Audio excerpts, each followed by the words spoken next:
Tuning in to the online broadcast network, AfterBuzz TV. Over 20 million weekly downloads in over 150 countries, and your number one source for after-show entertainment.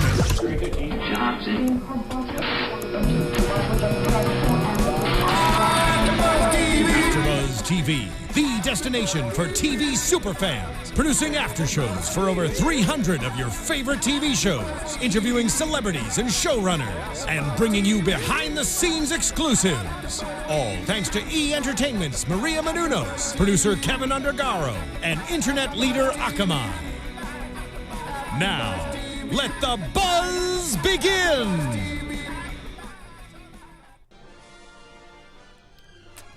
There it is. That epic music. It never gets old hearing that. I love that music so much. Hey guys, thanks for joining us here on AfterBuzz. We're going to talk Star Wars Rebels, Season 1, Episode 1, Spark of Rebellion. Ooh. Yeah, but before we do that, let's say hello to my lovely co-hosts, Megan Salinas. Hey there. And Kristin Carole. Hey, other rebels. And I'm Dillon Chance, and let's get down to business. This to defeat the Empire. Oh. Yeah, I mean, it's all Disney now. It's all related. Yeah, at one point they called him a street rat, and I was like, yes, Aladdin? Yeah, when it started off, I was like, is Ezra Aladdin? I'm pretty sure he's yeah. Aladdin with the Force. He's like a little bit more of an emo Aladdin. Yeah. Just a little bit. Yeah, he's a little bit more angst. Not quite as happy as Aladdin. He probably still has fleas, though, living where he does. Oh, yeah. He's a street rat, like you said. Aladdin had a sidekick, so Ezra doesn't have a sidekick. Maybe he'll get one. Maybe the baby Wookiee will be the Yes, the baby Wookiee will be Ezra's sidekick. We'll find that out later. All right, so new Star Wars. This is always exciting when there's new Star Wars anything. I maybe just me, but I don't know. But these characters, let's talk about the characters for a minute before we start going into the episode, because one of the biggest important things in Star Wars is the characters, obviously. So, how'd you guys feel about Ezra? I'll be honest, I like him, but I was a little bit annoyed by him. Yeah? Granted, he's an orphan and everything like that, but he was a... I'm annoyed by orphans. Allow it. He was a little angsty for me. And compared to the fact that all the rest of the characters are already a family, yeah. It's one of those things where he's going to have to learn how to be a part of that team and be entered into that family. So he was a little bit annoying, but I generally liked him. And that's the whole point, is that he's going to have a character arc. Right. I think you have to like about all the Star Wars as well is, even though I want to see more character development, they don't necessarily need it too much because there's such archetypes that they stick to. So when you get in there, you're like, okay, I know who this person's going to be. I know who that one is. And I already honestly feel a connection to half of them. I mean, we were talking earlier that the female characters, so cool. Really like them. And in terms of Ezra, I do think the main character, especially when it's a younger guy coming into something established, I think there's always going to be a little bit back and forth. But I didn't have that big of a problem with him. I feel like I almost dislike Zeb a little bit. Oh, you don't like Zeb? I mean, he's a jerk, but I kind of liked him. But I was like, you let that kid to die. Yeah. Shame on you. He's the brute. He's brings there some for comic muscle. relief and stuff too. Yeah. But I'll be interested to see kind of like how his character that shifts. kind of set a tone for their relationship. They're going to be fighting back and forth the whole time. All right, so Zeb is a little rough around the edges. He's a little mean. Ezra's a little whiny, but hey, Luke started off a little whiny. We all like him. That's true. That's fair enough. He's got to grow. He's got to get used to them. They have to get used to him.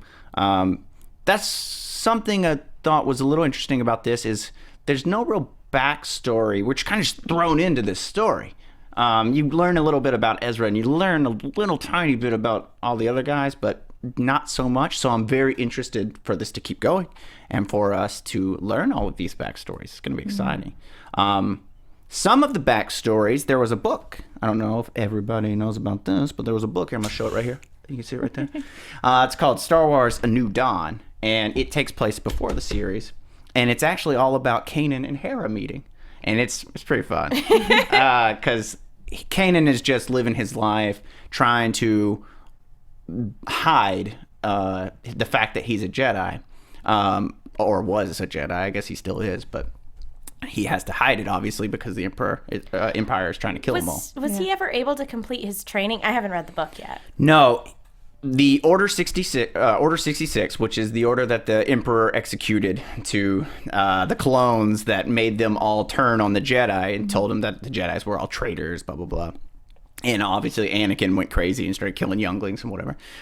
When that happened, his master was, you actually see her in the movies. She's like the Indian looking lady. She has like the beads in her head. She was on the Jedi Council. Her name was Deepa Bilaba, something. Master Deepa Bilaba. She was his master. And his name at the time was actually Caleb Doom. He changed his name so that they had lists of Jedi. So they were like, where's this guy? We haven't got him yet. So when that happened and the Empire attacked and Anakin was attacking and all that, she actually sacrificed herself so he could get away. Oh. And he was only 14 at the time. So he's lived this whole time just hiding and doing jobs wherever, going from planet to planet. And he's lived this whole time. It tells you about it in the book of him not making any friends, not staying. When he got comfortable in a place, that's when he would leave. He'd pack up and go. Excuse me. Got a little tickle in my throat. I'm kind of curious with what they do with the backstory since there is a book. Oh, you're saying will they go into it as much because of the book? I feel like maybe they'll just say some of the things like the a little book says. exposition. Yeah, like, oh yeah, that was her time when we did this, and this. And you're like, oh, I read about that. That was fun. Because I wonder if they expect their audience to go and do that, or I mean, I'm sure obviously they'll touch base on it. Yeah, you'd have to. You have to a little bit. But in terms of how in depth they get, I wonder if they just make it, because that's a pretty big book. Yeah, and for it's on Disney XD, and I don't think most of the audience is necessarily around our age. I think it's going to be a little bit, maybe not though, a little bit younger is going to be half of it. So I wonder how much they'll do that, or if they'll change anything a little bit. But what I kind of like about that is that it is a show with a broad appeal. At least so far, I enjoyed it, and I think younger viewers obviously were enjoying it too. It's one of those things where people our age can sit down with their kids and watch it, and both are equally entertained. Especially because they do so many throwbacks to the original movies, and lore of Star Wars. I was just sitting there, and there were little tidbits of everything. Yeah, and they even threw in the Wilhelm scream. Oh yeah. They're bringing in lots of little fun pieces. I like that. If they did make something about this book into it, it would be pretty cool. I'd like to see like a little mini prequel movie where they take the book and turn it into something so we could watch it. And that sounds like a really cartoon. cool backstory. It's fun. It's a fun backstory. And what were you saying? You were saying you wonder if they would change it. They won't, because this book was made with the help of the creator of the show. So it's all canon. Yeah, it's all canon. This book is actually one of the first official new canon things. They had some comic books back in May about Darth Maul, and it finished his timeline from the Clone Wars series. Yeah, he lived, and he lived. He was running around. Spoiler alert. We might spoil a few things for you guys. Darth Maul lived. He had spider legs. Then he got real robotic legs, and now he is under the Emperor's control. But if you go read the comics, you find out what happens to him. So those comics were there, and then they had this book. So because Disney's under this new, let's push out all the old, tighten it up, trim off the fat, and figure out what's canon and what's not. And I actually kind of like that, because there was just so much stuff out there, and everyone oh, this stuff is canon, this isn't canon. Now we all know. Now there's a what's the truth, what's that, and the other stuff is called the Star Wars Legends. So it's pretty fun. All right, let's get into the show. We talked about the characters. They'll come back along. So to start off, we have Ezra chilling in his tower, his lone abandoned tower, just being emo, a little sad. How does he pay the rent on that? I'm kind of curious.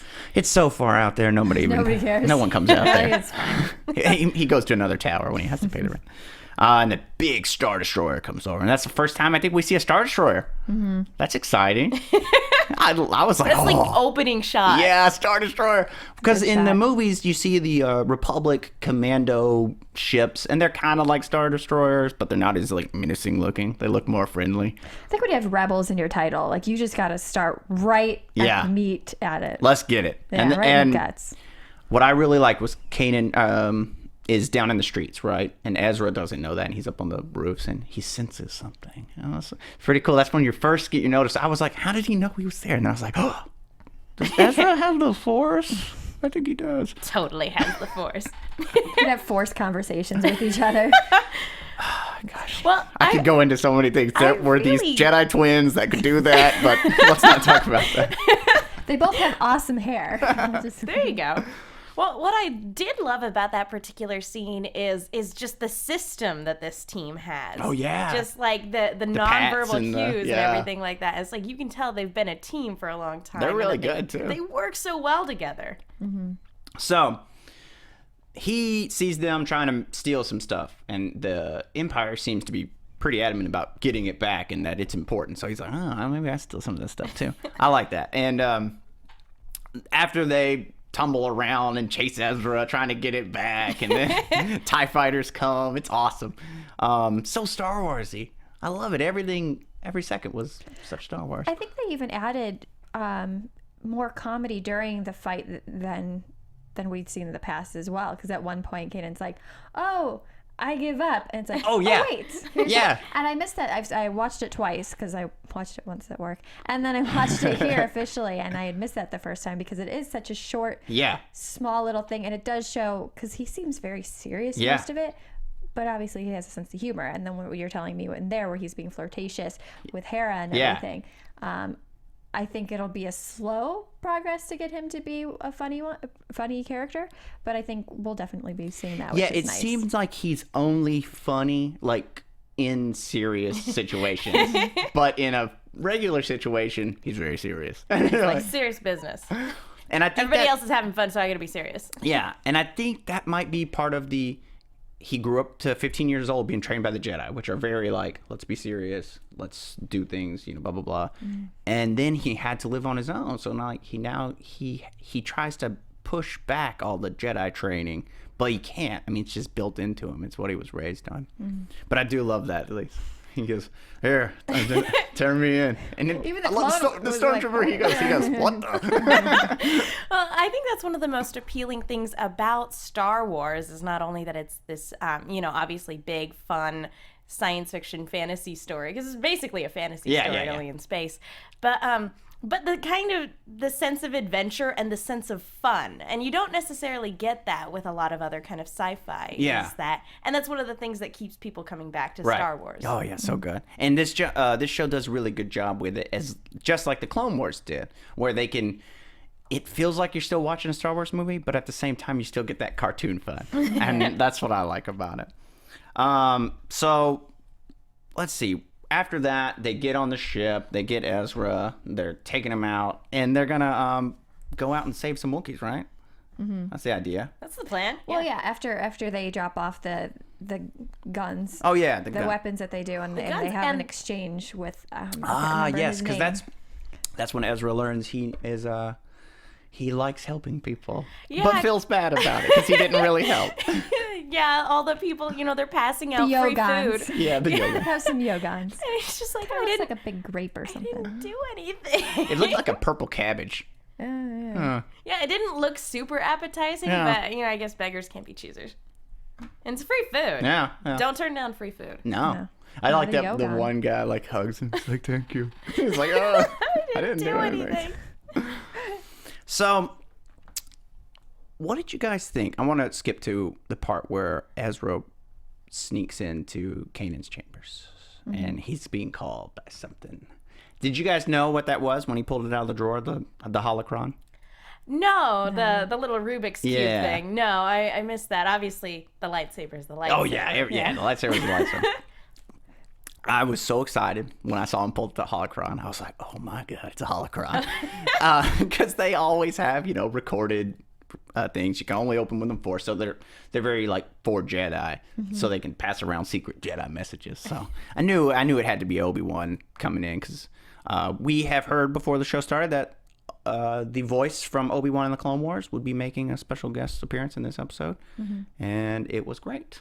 He's so good. Before, I have not. I'll preface this: I have not watched the Clone Wars. We thought the voice was so good and such a close, because it's not too far after Ewan McGregor played the character, and it was a very good. You said it was a combination of him playing it and then also older Obi-Wan. Yeah, I watched a documentary. It's called I think it's called I Know That Voice.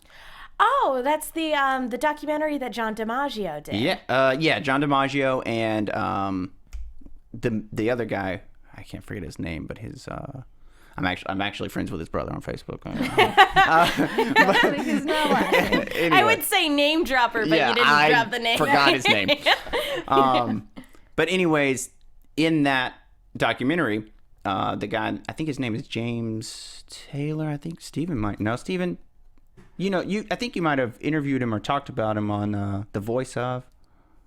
What are we asking? The voice of Obi-Wan Kenobi in the Clone Wars. Is it James Taylor? It was 3 names, right? Yeah, he has 3 names. Either ways, I interviewed David Rick Smith and Phil Lamar, but I didn't interview. Oh, okay. Okay, maybe I just saw him. But regardless, it's a great he's good. Performance. In the documentary, he talks about how he... James Arnold Taylor. There we go. James Arnold Taylor. Sprint is so slow. He talked about how he wanted to do a nice mix of Sir Alec Guinness and Ewan McGregor, and he did like this perfect little middle match, and it's great. I love it. It was good, yeah. I hope we see him again, even though I don't know if we can.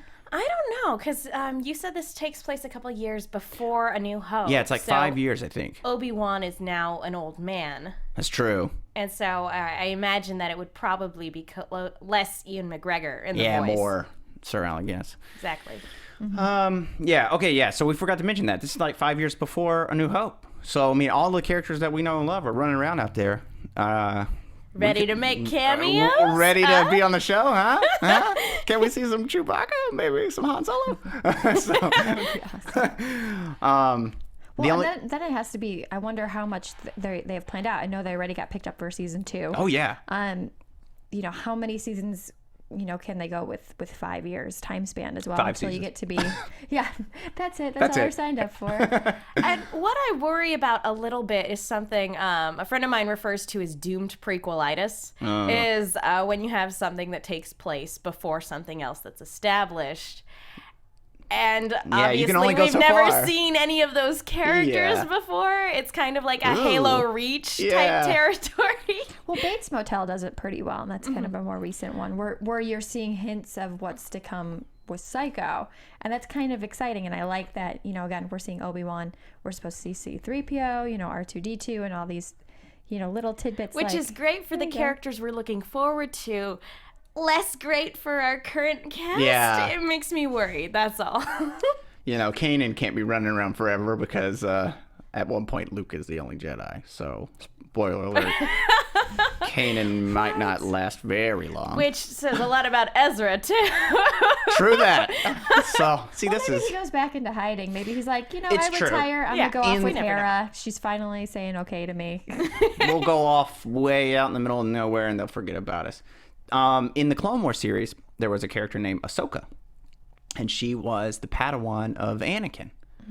And towards the end of that series, there's some falling out with the Jedi, and she actually does that. She says, "I'm giving up. I'm not going to be a Jedi anymore," and she just goes off, and you never hear from her again. So she's out there somewhere. And we may Still or may with her not Force ever. powers? Yeah, she's still got the Force more, but maybe she just stays in hiding. We may never know. Well, and Obi-Wan was basically Obviously, hiding so was forever. Yoda. Yeah. Yeah, they both just went somewhere, locked down, and we never saw him Yeah, again Yoda basically found his own planet. Planet to hang out on. See hardly anybody over there. Well, Dagobah is a very Force-sensitive planet. It's very strong in the Force. So he went there to train. In the Clone Wars, you see he goes there to train to learn how to come back after death. Because it's so strong in the Force there that Qui-Gon Jinn could actually speak to him from the grave. I just thought it was just bad real estate, so you just wanted to stay away from Yeah, it's everybody. cheap there. Yeah, he lives, and Yoda likes living in a swamp. Who knows? All right. So, anyways, back to the show. We're going off on a crazy Star Wars tangent. I was gonna say that's kind of hard not to do. It's so hard. much. There's so much with this, the whole saga and everything leads to one thing to another, and we're just gonna spin out of control. So, oh yeah, that we forgot to mention that town where all the poor people were. It's called Tarkin Town. I like that. Huh? Nice little there's nod. another little throwing another old Hint, character hint, in there. Wink, wink, nudge, nudge. Grand Moff Tarkin apparently kicks people out of their homes and takes over their land. Stand-up guy. What a nice guy. Yeah. Smell his stench when you walk into the room. So let's keep going. They're out there now. They've saved these people by giving them food, and then this guy, you can kind of tell he's kind of shady, slick, and they're selling weapons to him, and he's like, hey, I got some other piece of information for you. Vizago. You want to save a Wookiee? And he looks just like a shady guy anyways. But they take their information because they're rebels and they want to save these poor Wookiees from being slaves. So they go out there, and someone who we forgot to mention we see earlier was Agent Callus, the new Imperial bad guy. Which, Sideburns. yeah, seriously, that's like the inverse goatee because he's got these huge sideburns, but like Those are called chops, by the way. Groovy He's got chops. some nice chops. But you gotta love like the Star Wars villain names. Oh, yeah. Agent Callus. Oh, yeah. I read that. I was like, really? Because he's mean. Because he's The Callus. Inquisitor. Callus? We're not talking about him yet. I know, but I'm just saying. I'm just adding names. Just throwing that out there. Yeah. Just going to put that out there, see what happens. I do wonder if he has another name, though, besides that. Like, that's just your title. What's your name? The Inquisitor. No, what's your name, guy? My Or parents like, were cruel. what's Callus's first name? Agent. They're very serious. Yeah. They knew what he was You going just to be. went very Robert Downey Jr. on me right now. Tony Stark. What's Phil Coulson? His first name was Agent. So, Ezra finds a lightsaber. And did you guys know that Kanan was a Jedi already when that happened? I knew because of the promos. Okay, well, I guess so. Cheater. Well, the promos and the trailers, he's wielding a lightsaber and like doing all sorts of other Force stuff. So it's like, He could have stolen it. Yeah, he found that. yeah, but when he has the Force and he's actively using the Force in the trailers, it's kind of hard, like, not to. Well, see, the thing that I really watched was the actually the character. The character like development stuff. Yeah, the Previews. The preview of the Inquisitor, actually. Oh, okay. And it was talking about how, not to jump too far ahead, but it was talking about how he hunts down Jedi. Oh, and yeah. so the clips are of him hunting down these two. And so I was like, okay, that guy's a Jedi. Oh, yeah. Put two and two together. Well, yeah, the Inquisitor's going to come after him. And he might kill him. Because we already talked about that. These guys can't last too long. I don't know. They're gonna keep Freddie Prinze Jr. around for a little bit, I think. Yeah, for about 5 seasons. Yeah, exactly. And then they'll kill him. So, okay. They go to this ship where they think the Wookiees are. And I like Hera. Hera's so cool. She's really cool. I love her. I think she's my favorite so far. You don't like the pink, like Boba Fett-esque? I do. Oh, that's... She loves Boba Fett. Okay. Boba Fett's That's my why. favorite from the original trilogy. Ah, She's a Boba Fetish. that is a thing. I know. It gets pretty weird. Yeah. I don't know how weird it gets. Where can you get those hot pink Boba Fett helmets? Because that'd be great. Well, you buy a regular Boba Fett helmet, And you just and then you paint it pink. paint pink. So that is called Mandalorian armor, is what that is, because it comes from the planet Mandalore. Yes. You're nailing these I references. love this. So I think she may be Mandalorian. We don't know much about her. I need to look up her backstory. She's got cool hair. She's got really cool hair, but apparently Bear's she's colors. an artist. She's a big, that's what she likes to do. She was like a graffiti artist, and then she... And you can tell just by looking at her armor, and even with the incendiary stuff that she does, she carries around a bottle of spray paint. Yeah, and it's everything like that. she does spray paint bombs, which is awesome. She paint a rebel sign to blow it up. Well, she probably did some of the stuff that we saw on like Zeb's uniform that he even had something on one of his shoulders as well. Yeah, when they're bored flying around in space. She's like, hey, Zeb, let me paint your shoulder. Yeah, he didn't even ask. She just did it. She just did it. This is my only shirt. And if you, when you see her legs, they're like covered in paint. They're like splattered paint all over. So, you know, she's out there tagging stuff. I do like when she first kind of takes her helmet off to Ezra. And he's like, pretty lady. Oh, yeah. Little 14-year-old. He tries to hit on her. He goes, hey, my name's Ezra. She's like, yeah, no, we don't have time for that. And then Zeb grabs him. Get in the back. So that's pretty cool. She's cool. I like Sabine. But Hera seems so cool because she's just always chill, but like she's got it going on. She knows what to do. She's very professional. Yeah, she's calm, cool, and collected, but has a really good sense of humor and everything like that. And doesn't really take crap from anybody. You know, like even Kanan's like, whatever, I'll explain later. And she's like, no, we got time. I got this. Yeah. I don't know. Show me now. But she has so many different elements as well. We see, you know, when they can't take care of Ezra, she says she can do it. So not only is she awesome in this fighter way, she's also a little bit of a nurturer. And then we see when they do get pulled into this ship and that it was a trap and everything, she has this look of worry on her face. But then she's like, oh crap, wait a minute, no, I'm gonna get them. And it's I think she's probably the most relatable, I mean, at least for me, you know, the most humane at this point. Yeah, she's very empathetic, but again, that like doesn't make her weak in any way. Right. And she's still like Kanan is technically supposed to be the leader, but Hera kind of feels like the leader.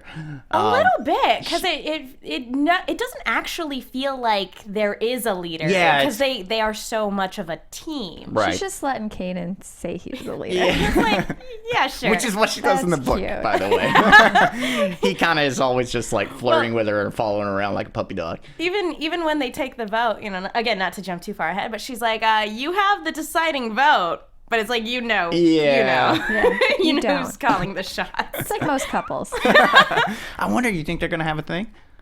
Well, I mean, technically, Jedis aren't supposed to do that, but we Yeah, all saw what happened to Anakin. Yeah, so. But in the book, they talk about Kanan has always tried to stray away, but not really, because he does start like wooing some girls, but he doesn't get like attached. You know what I mean? He Given the nature of his backstory, I mean, I could definitely see him going away from the Jedi Code, but at the same time, with the setup that we're given at the end of this episode, he now has to be a mentor figure. So it's very possible that I could see it going both ways, where it's like, no, I can't do that, even though I'm in love. Or I could see it being like, there's not really a Jedi code. Yeah, I mean, like, hey. there are a total of 2 Jedi right now. Right. 2 Jedi. Yeah, who's so gonna tell on I him? get to write the code now. Yeah, it talks It's more like guidelines anyways. yeah, it's guidelines. Just something. They talk about in the book that Kanan does actually think that Obi-Wan is dead. Because he says, if Obi-Wan were still alive, he was such a great commander, he was such a great Jedi, that he would be out trying to do stuff. He'd be out trying to stop things. I would have heard stories about him. He's not the type of Jedi that would just go sit around and hide on a planet. Oh, poor Kanan. Little does he know. Everything happened for a reason. Yeah, you know, Obi-Wan's following an order from his master. Yoda told him to do that. So, you know. And that was one of the things they talk about when Kanan was younger. Obi-Wan was showing them this system that they use to send out messages across the galaxy to all the Jedis. And it's a, hey, everybody, come home message. And that's in case there was an emergency, all the Jedis needed to come home. And Kanan, when he was younger, when he was Caleb, all the other little Jedi were like, oh, that's cool. And they started, whatever. He actually asked Obi-Wan, he turned to Obi-Wan, he says, can it be used to send everyone away? And it sparked this weird questioning between all the Jedi, and even some of the masters standing around were like, they were whispering. Rebel. Yeah, and they were all thinking basically, why would they ever have to send a message to tell everyone to stay away from the Jedi Temple? Like, how could that ever What could fall? possibly happen? Right. But Obi-Wan... Good things and lollipops and rainbows. Yeah. But Obi-Wan liked that he was critically thinking. And he goes, you're right. he goes, you never know what could happen. And he goes, and yes, I think you could use it for that. And Good We thinking. see where it is. Good thinking, we see what Kanan. happens. It did. Smart kid. They did use it for that. So now we got, well, like you said, that it was a trap. You talked about it was a trap on the ship, and Hera started freaking out for a second, but then she just coached Ezra into like being a hero. She's like, you got to do it because I got to be here ready to take off. Right. She's like, I'm gonna sit on the plane and be ready to go. Just kick back. Yeah. She was drinking a coffee. You guys You ready? got this, kid. And I like that Ezra at first doesn't want to do it because he's such a lone wolf. His whole life been a lone wolf, but he has that good in him. He just has that good in him, and he can't resist it. And he's like, I don't know why I'm doing this, and just runs down the hall. And I kind of like how he comes running around the corner. Zeb and Kanan are like, oh man, this is going so good. Hey, we're about to bust in, get these Wookiees, get out of here. And Ezra just flies in. It's a trap. It's so good. I did laugh when he said it's a trap. Yeah. I was like, did they know? Yeah, they knew. Of course they Oh, know. they put that in there. There's so many little things in here. So they start getting out of there, and Sabine has it set up, turns the gravity off, and they're flying around with Chopper. Oh, we haven't talked about Chopper yet. You guys like Chopper? He's cute. Yeah. You kind of like the little droids. He I'm sounds an like a- R2 girl, but I'm enjoying Chopper. You know how R2 always sounds kind of cute and like, oh, do-do-do-do-do-do. This one sounds more Chopper like an sounds, old man. yeah, he sounds kind of angry all the time. If you look at the design, he looks pretty beat up. Yeah. He looks kind of old and kind of held together with like shoestring and things like that. And I like the idea that he's always giving everybody crap, because like when Kanan came in, he was like, Kanan's like, man, I don't have time for this Chopper. We had it on subtitles, and at one point it was like droid raspberry noise. Electronic raspberry That's what it noise. What? Like he was like sticking his tongue out and doing a raspberry. Oh. I didn't want to do it on this. Okay. That's pretty cool. Yeah, and he was griping when they were doing the stuff with Sabine. She's like, quit griping, just do it. And so it sounds like Chopper's just an angry droid. He's just an old angry droid. He's like, I don't want to be here. I don't want to be doing this. I'm getting too old for this. Yeah. He has And I like the no gravity thing. I was very inception of them to have. We were talking. It's glad to know stormtroopers still can't shoot. Yeah. Except one. They shot one person. Yeah. 43 minutes, and they shot one person. a Wookiee. Yeah, in the arm. In the arm. It's nice to know some things don't change. So I guess what they're trying to tell us is in between episode 3 and Star Wars Rebels, When the clones were a force to be reckoned with. the clones were awesome in episode 3. They killed every Jedi almost, except for like a handful that got in the galaxy. And then Star Wars Rebels, they hit a Wookiee in the arm. So something in the last 15 years went wrong. I guess you just get lazy. When you get lazy, you're out of practice and everything like that. I mean, a Wookiee's a pretty big target, and there were a bunch of them. I just, Well- how do you, or Zeb, when Zeb's getting away and he leaves Ezra, right, kind of where we're talking about, and he gets captured, they're just shooting like around him at the door. to the point where I think Zeb could have run up, grabbed the kid, run back, and not gotten hit like once. Maybe they all have like double vision and they're like, there he is. He's actually over here. I mean, those It's helmets like in probably Spaceballs don't have. where Oh, they're yes, all those just crossed. helmets. Yeah, they can't see anything. Well, there was an old, I don't know if this is canon anymore. I don't think it is, but there was an old, like, I guess it's a Star Wars legend now, that the clones at some point when the Empire was doing all their turning into the Empire, didn't want to keep making the clones, or it was too expensive, or something happened to where and now they're taking over the galaxy, so they don't really need to make them. So what they started doing was just, hey, you're in our army now. You're a stormtrooper. Oh, so they just kind of draft. They enlisted just the kind of draft. drafted all these random dudes, and they're not very trained very well, so they're just like, ooh. That would explain But so they've much. never officially said anything like that. That was just kind of the rumor mill that everyone made up. Honestly, that makes me feel bad for a lot of stormtroopers. Yeah. But it wouldn't surprise me. It would explain a lot if, like, the stormtroopers were just this group of untrained civilians. Oh, and there was another kind of mythos that every batch of clones steadily got a little Like worse. Degradation. Yes, Too much exactly. inbreeding. Yeah, you can only copy the same gene so many times. Yeah. Basically, and that the clones started getting Like some sort of genetic decay. yeah, or something exactly, like that. genetic decay, and they couldn't keep up, and then they just started getting like, "Ugh." Eventually, they're just blind. Yeah. Eventually, they just have to shut them down because they don't work anymore. So who knows what it is, but all we know is these stormtroopers are here and they can't shoot, just like in the movies. So, can we talk about how big of a jerk Zeb is? Sure. Just ditching that kid. Well, what do you want him to do? Go fight him all by himself? Like he did in the very beginning of the episode? Yeah, I guess he couldn't have done that. No. Because in the first part, he ran in, punched a stormtrooper, threw him at another one, bashed their heads together. He likes beating up stormtroopers. Why Yeah. is this a chore for him? He even said when he got on the ship. I love the feel of their helmets in my hands. Yeah. And I watched the short with him that they released before the series, and I like him, and I love the voice work. Steve Blum does the voice of this character, and so I love that. But he's just such a jerk in this episode. It's really, I want to like him, but it's just like, you just left that kid to die. Shame on you. I think we will like him more. I think so, too. I don't hate him right now because he does have some funny one-liners. I'm like, all right, you can stay in the group for now. I like it when they try to refer to him. Oh, you never seen a rare hairless Wookiee? Yeah. That was pretty good. That actually wasn't too bad. It wasn't a bad impression. So I like Zeb. He's a little rough.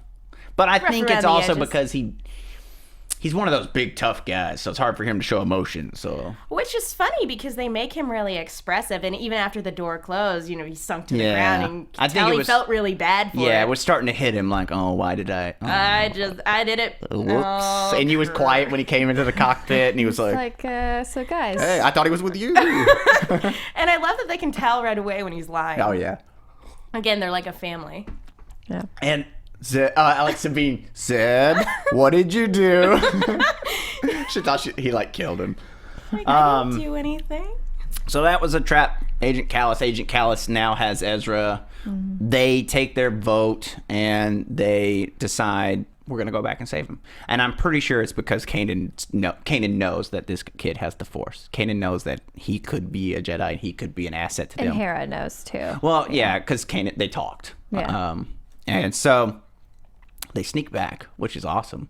Oh, I like Ezra's little tricks stormtroopers. Yeah, to get It out was of there. the same trick that he did at the beginning. Oh, because yeah. they had the Empire shaking down that old guy, and he was able to get a helmet and send them elsewhere, and and then go and. Oh no, grab I'm the talking food about and the when he's in the cell and he's like, my uncle that. the Emperor is gonna be ticked off when he hears about this, and they Again, stupidest stormtroopers ever.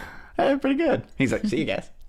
That was kind of very Aladdin too. Yeah. Like whenever the guards and he's like, and takes off running. That's so Aladdin. Ezra's Aladdin. He's Aladdin in space. Aladdin in space with the Force. You're only in trouble if you get caught. See? He was in trouble.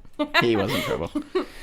So they show up, they save Ezra, and they start to get away because Sabine painted a bomb and took them all out, and they got away. But they find out, Ezra had a helmet on, so he heard where they really took the Wookiees. So Callus is like, well, I know where they're going. And they go down to, what's the name of that planet? Did you guys write that down? Kessel, I think. Kessel, yeah. Like the Which Kessel Run. they mentioned was basically a death sentence for Wookiees. Yes, because they grow up in the forest and they're used to like the shade Yeah, and and the Kashyyyk. the forest of Kashyyyk. So they're used to that climate, and the Kessel mines looked like a desert down there. It looked horrible. So yeah, death sentence for Wookiees. They're covered in fur. They're not going to be able to work in a stupid mine. Yeah. Idiots. Empire should have put them into some slave for a logging camp. Well, they should have been on Hoth. It's a Yeah. little colder. They've got fur coats. That's true. works. When Chewbacca works was on better. Hoth, he was fine. Yeah, he's cruising around. He didn't even put any I extra think clothes on. killing them was the point. Oh. Why kill them when you can have slaves? Hate to be a killjoy, but I think that was the point. So they go there, they find their Wookiees, and Agent Callus meets them there, and they're battling it out. And this is where you see the little baby Wookiee. Aww. I love the baby Wookiee. It's like when you see a puppy, you're just like, oh my god, that's a baby Wookiee. He just has big little eyes. And I hope he it's just really joins the cute. team. You think the baby Wookiee's going to come back and join the I team? don't think so, but my hope is he does. And he's just the team mascot. Yeah, like he's like, I'm going to repay you by, staying with you forever and being adorable. I am forever in your debt. As you can tell, I enjoy the adorable parts of it, like the Ewoks. Maybe we'll see some Ewoks. If Wicket shows up, it'd be great. I don't know the lifespan of Ewoks. I don't know, because you have the Ewok adventure movies, and it's just like, were those before or after? I'm always confused whenever I watch. Okay. Well, those aren't canon. Yeah. So, anyways, well, let's get to the good part, because we got to speed things up here. So, Kanan, they're hiding behind the boxes. Is a Jedi. Kanan says, I'm about to let the secret out of the bag, kid. And he just hops up.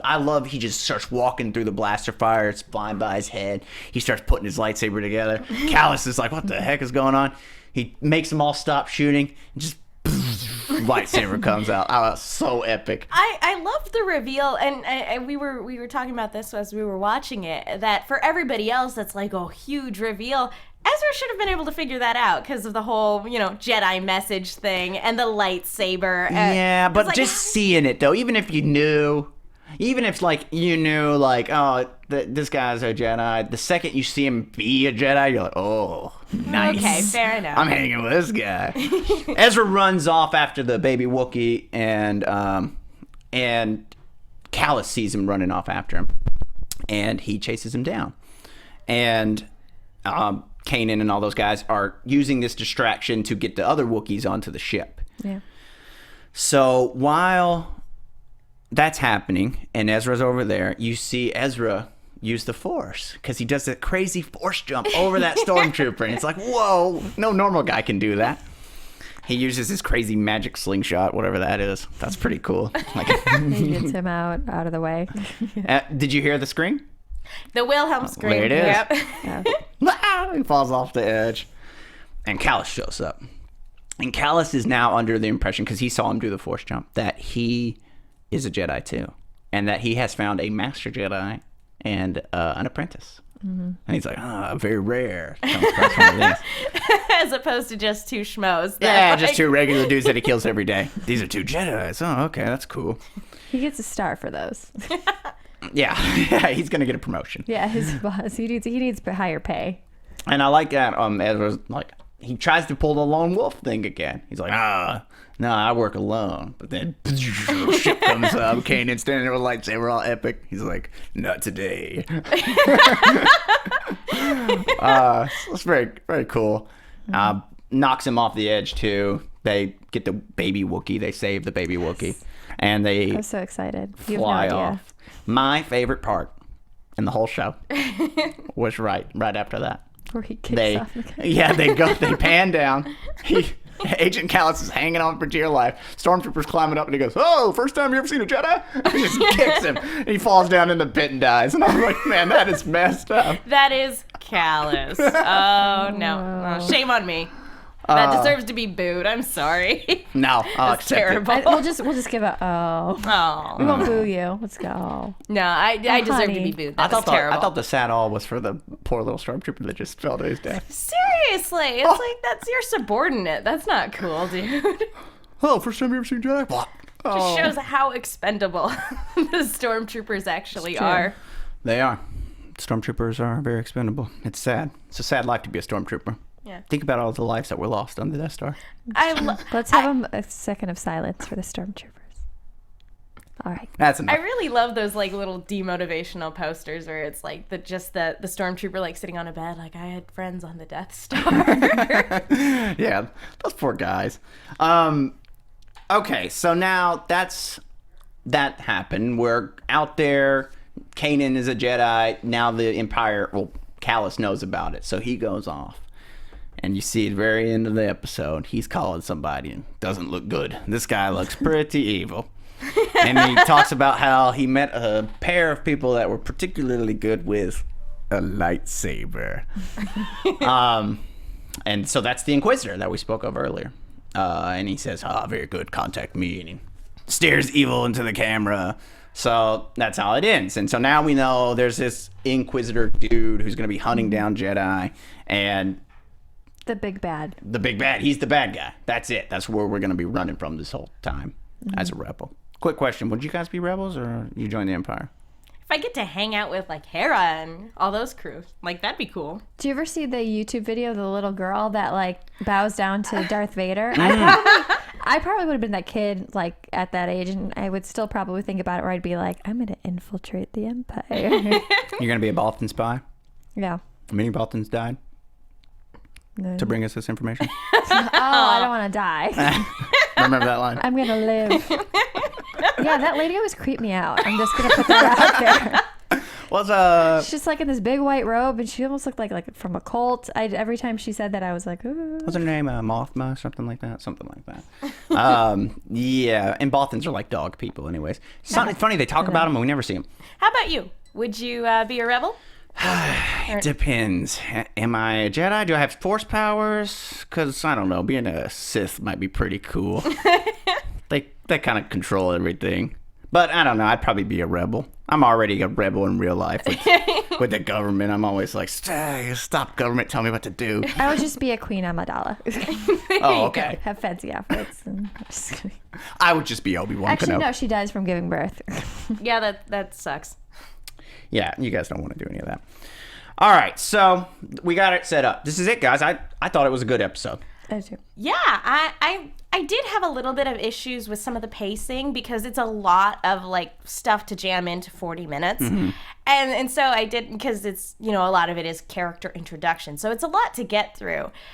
So I felt like some of the pacing was a little off, but the animation's great, the acting's great, the setup is great, and all the characters are great. So I'm looking forward to this. It's going to be a lot of fun. Well, and they have something too, because they set it up as a cartoon, so you can take that to that level where you allow certain things that you wouldn't, let's say if they had made this into live action, where I think like a lot of people would have, you'd be more detail oriented than you would with their cartoon where it's supposed to be fun. And to have that universe, and because it is actually a part of it, it's not like how some, they didn't really branch off. It's not like, I love Once Upon a Time, so I'm a huge fan of Once Upon a Time. But it's not like that where you're taking those stories and making them completely different. These are stuff that's all intertwined. In there. Yeah. So I think it definitely works well in this universe. Yeah, it's great. Like I said earlier, anything new Star Wars is always exciting and it's always fun. And I think the main point of this show, and for everyone at home, this is, I think, how they meant it to be. It's just fun. Like, it's just a fun show. It's going to be fun. The whole time it's going to be fun. They don't take themselves too seriously. And I love that about Star Wars. It's one of my favorite things about Star Wars. But at the same time, it's not going to be afraid to be dark either. Yeah, a little. Like, I'd kicking the stormtrooper off to his death. Like, whoa, okay. No, I'm thinking more like the Inquisitor. Oh, you think the Inquisitor's going to come around? He looks awesome. Well, we were talking about earlier how a bunch of stormtroopers like just went through and are in space now. Oh, yeah. They got blown out the airlock or whatever. The movie Gravity taught me that was a terrifying fate. That's terrifying experience. Yeah, they do show a little more people dying, I think. In the Clone Wars cartoon series, you would just see people get shot and blast their lightsaber. Well, because it's a war. Yeah, it was a war, so. All right, well, I'm excited to keep this going. I can't wait for, its normal day is going to be October the 13th, Mondays. So it starts on October 13th. We'll be back next Wednesday to talk about it again. But before we go, where can everybody find you, Megan? You can find me on Twitter at The Menguin. That's TheMenguin. I'm also on a bunch of shows here at AfterBuzz. And I'm on Twitter at Kristin Carole 13 and doing a lot of more red carpets and spotlight ons. And the other one I'm doing right now is Marvel's Agents of S.H.I.E.L.D. And guys, don't forget to tweet at us, leave us comments on YouTube. We love talking to you. Obviously, you can tell we love talking Star Wars. It's so much fun. I will talk about Star Wars every single day if I could. You've even got the shoes. I've got Star Wars shoes on right now. You can't see them. Trust me, they're from Vans. They're amazing. So you can find me on Twitter at Dillon Chance, or right here next week on this. I'll be back for Grimm and starting later this month, so that'll be fun too. But until next time, see you guys later. From executive producers Maria Menounos, Kevin Undergaro, Phil Svitek, and the entire AfterBuzz TV staff, we would like to thank you for listening to the AfterBuzz TV network. To watch or listen to other after shows and post comments or questions, be sure to visit AfterBuzzTV.com. I'm Sir Richard Wentworth, and this has been a presentation of AfterBuzz TV. Buzz you later. The views expressed herein are those of the hosts only and do not necessarily reflect the views of AfterBuzz TV or its owners or principals.